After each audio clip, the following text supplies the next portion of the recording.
কৰ্মফল আমাৰ বেদে কৰ্মফলৰ তিনিটা ভাগত বিভক্ত কৰি দেখুৱাইছে প্ৰাৰব্ধ আৰব্ধ অনাৰব্ধ প্ৰাৰব্ধ মানে পূৰ্ব জন্মৰ পিণ্ড বা পাপৰ ফল যে আপোনালোকে মই লতা কটা গাঁৱতে বা প্ৰাথমিকতে অনুষ্ঠান কৰিছে কাৰণে মই লতা কটা প্ৰাথমিককে আপোনাৰ উদাহৰণস্বৰূপে দাঙি ধৰিছোঁ লতা কটা গাঁৱলৈ চাৰিসীমাত বসবাস কৰা গৃহস্থীবিলাকৰ ভিতৰত যি সকলোতকৈ বেছি পুণ্য লৈ আহিছে সি চবতকৈ ওপৰত থাকিব যি মধ্যম পুণ্য লৈ আহিছে সি মধ্যমত থাকিব আৰু যি কম পুণ্য লৈ আহিছে সি কমত থাকিব গতিকে আপোনাৰ পুণ্যৰ অনুপাতেহে ভগৱানে আমাক অৱস্থা দিয়ে এক বিন্দু ইফাল সিফাল কৰিব নোৱাৰে ভগৱানৰো সেইটো অধিকাৰ নাই গতিকে কিন্তু একো স্থায়ী নহয় মহাপুৰুষ শংকৰদেৱে আমাক কৈছে যে মাধৱৰ কেৱল মায়াৰ জৰিয়তে তেওঁ আমাক পুনৰুৎপাদন কৰি দিয়ে মাধৱৰ মায়াৰ কমনে পাবে অন্ত অসহ্য দৰিদ্ৰ হোকে দুখী ধনৱন্ত স্বৰ্গীয় নৰকীয় স্বৰ্গে যায় সৰ্বকালে সুখ দুখ একো স্থানে নাই সংসাৰৰ সুখ দুখ জানা পাবে মায়া ইলেকতে অন্তৰে মেঘৰ যেন ছায়া গতিকে আমাৰ জীৱনৰ সুখ দুখ কালে কেনেকৈ হৰণ কৰিব এইটো আমাৰ অজ্ঞাত কেতিয়া আপোনাৰ জীৱনলৈ প্ৰদূষণ কৰিব কেতিয়া আপোনাৰ জীৱনলৈ কলিয়া তাপ নামি আহিব কোনো ঠিকনা নাই সেইকাৰণে আমাৰ দৃষ্টি শক্তি থাকোঁতে শ্ৰৱণ শক্তি থাকোঁতে মুখৰ বাক শক্তি থাকোঁতে চৰণৰ গতি শক্তি থাকোঁতে আজিৰ দৰে অনুষ্ঠানলৈ বা ধৰ্মস্থলী সভালৈ আহি গুৰুজনাই আমাৰ জীৱন শৈলীৰ যিবোৰ নীতি আদৰ্শ দি থৈ গৈছে সেইখিনি আমি জানিবই লাগিব গুৰুজনৰ আদৰ্শ এৰি আমি কেতিয়াও প্ৰকৃত মানৱ আমি হ'ব নোৱাৰিম গতিকে আমাৰ আধ্যাত্মিক নৈতিক আৰু ধৰ্ম শিক্ষা লাগিবই আমাৰ ধৰ্ম শিক্ষা বিহীন কোনো ছাত্ৰ পূৰ্ণাংগ ছাত্ৰ হ'ব নোৱাৰে প্ৰাচাৰ্য শিক্ষাবিদে কৈছে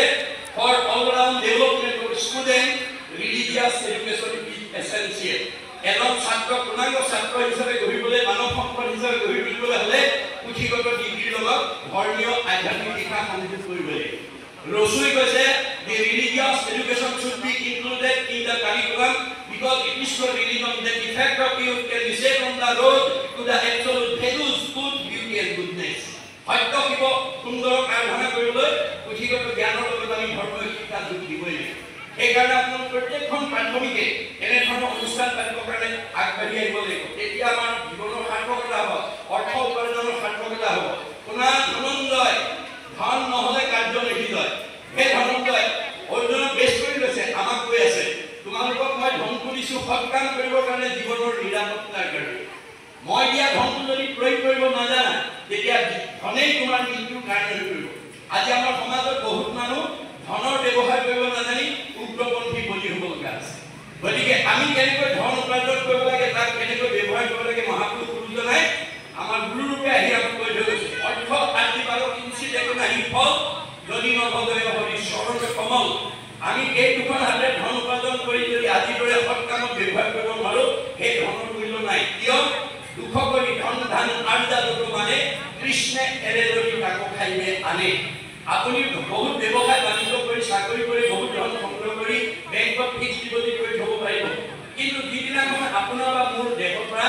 আত্মা ওলাই গুচি যাব সেইদিনা আপোনাৰ ফিক্সড ডিপজিটৰ টকাখিনি আপুনি ভোগ কৰিবলৈ নাপায় কোনে কৰিব নমিনীয়ে কৰিব সেইকাৰণে গুৰুজনে কৈছে নিজ হস্তে আদিত্য উপযোগনা কিছু ব্যয় কৰি হৰিৰ সেৱা তুমি জীয়াই থাকোঁতে এই দুখন হাতেৰে যি উপাৰ্জন কৰিছা তাৰ কিবা এটা অংশ মোৰ কামত দিল খুচিকে লগাবা যিবা কিছু আছে ধন তেজাত আৰু মোহমন কিছু ব্যয় কৰা হৰি অৰ্থে তেনেকে ভগৱতী বাঢ়ে মাধৱত প্ৰেম চৰে তেনে ধৰণৰ নাযায় তাৰ অৰ্থে আজি আমাৰ এই অনুষ্ঠানলৈ যিখিনি ধন আপোনালোকে আগবঢ়াইছে অনুদান আগবঢ়াইছে দেখাত খৰচ হৈছে আচলতে জমা হৈছে কেনেকৈ হৈছে গুৰুজনাই ভাগৱতত লিখি থৈ গৈছে এক গুণ লগাইলে অনন্ত গুণ হয় নাজানি মুগ্ধ হবে ধন সাঞ্চিত হয় এই কথাটো দৰ্শনটো নজনা বহুত মানুহে এনেকুৱা সৎ কামলৈ আমাৰ অৰ্থ দিবলৈ বেয়া পায় ফলত ভগৱানে কি কৈছে শাকত খাই লোন পিটিকা যাব কিনিব ভাল কামত যদি কোনোবাই প্ৰয়োগ কৰিব নাজানে ধন তাৰ বেয়া কামত ঘৰচৰাব ধন সাঞ্চি যিটো বিষ্ণু বৈষ্ণৱ নেদৈ গৃহাগত ভৈলে তাক নাই বুলি খেদৈ মাধৱৰ নামলৈ বৈষ্ণৱ বোলাবে হেনয় জনক দ্বন্দ্ব বিয়ন্ত্ৰ মাধৱে ভগৱানে নিজ মুখে কোৱা কথা মনত ৰাখিব কথা